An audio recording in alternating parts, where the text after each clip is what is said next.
Now when I was a kid, to grind was to reduce a stone into a powder by crushing it.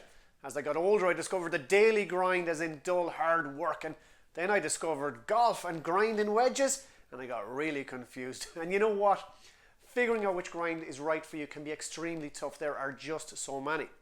But we do really need to understand a little about grind because it's a very important variable to consider when buying a wedge, on top of which loft and bounce combination do I need. This additional variable could add 100 new possible wedge combinations. We all kind of get it that bounce is the angle of the sole measured against the ground when the club is sat square behind the ball and the shaft is vertical. Bounce is your friend and bounce equals forgiveness. But what about when we lay the face open to play a flop shot or take some loft off to hit a punch shot? You're right.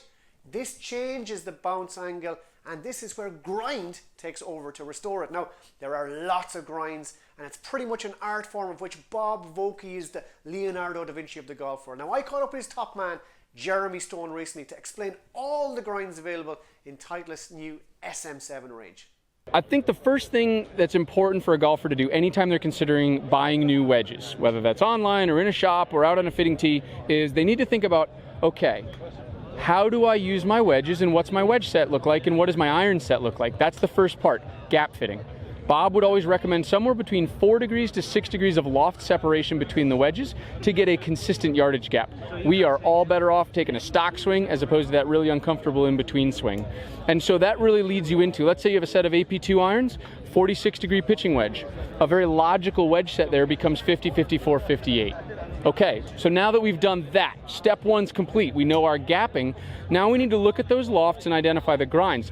The 50-degree wedge has two different options. They're both F grinds, 8 degrees of bounce and 12.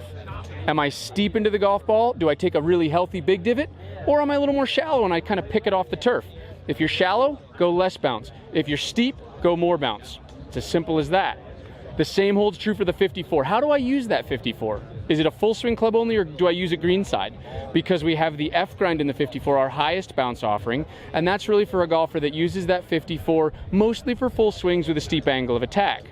But then you go into the M grind or the S grind, and here's your cheat sheet on those two. The M grind is for players that like to rotate that club face open and shut to manufacture shots. The S grind is for players with simple mechanics, typically a square face. And then from there, you decide how you're going to use it. Right into the 58-degree wedges. Again, we have the M grind and the S grind, same story. Do you manipulate that club face open or shut, or do you have simple mechanics, mostly square face? That's your M or your S. And then comes lob wedges, right? The specialty shots. Do I struggle out of the bunker? If you do, K grind. The ultimate bunker club. It's our highest bounce offering. It's also the most forgiving wedge for all shot types greenside. And then the new one, which I'm holding here, this is the D grind. It's really the player's high bounce wedge. A lot of good players will look at the K grind, that big wide sole, and they say, oh, that's not for me. I need more versatility. The D grind is for them. It's got high measured bounce. That's going to protect a golfer that takes that big divot steep into the golf ball, but needs the versatility through shaping of the grind. And then the final grind we haven't mentioned yet is the L grind. The L grind played by Jordan Spieth, Jimmy Walker. It is the lowest bounce offering. So it is going to provide probably the least forgiveness of any of our wedges, but with that comes incredible versatility. Certainly the most versatile in the lineup, with the balance of being the least forgiving. Now that has to be the best grind run through we've ever had.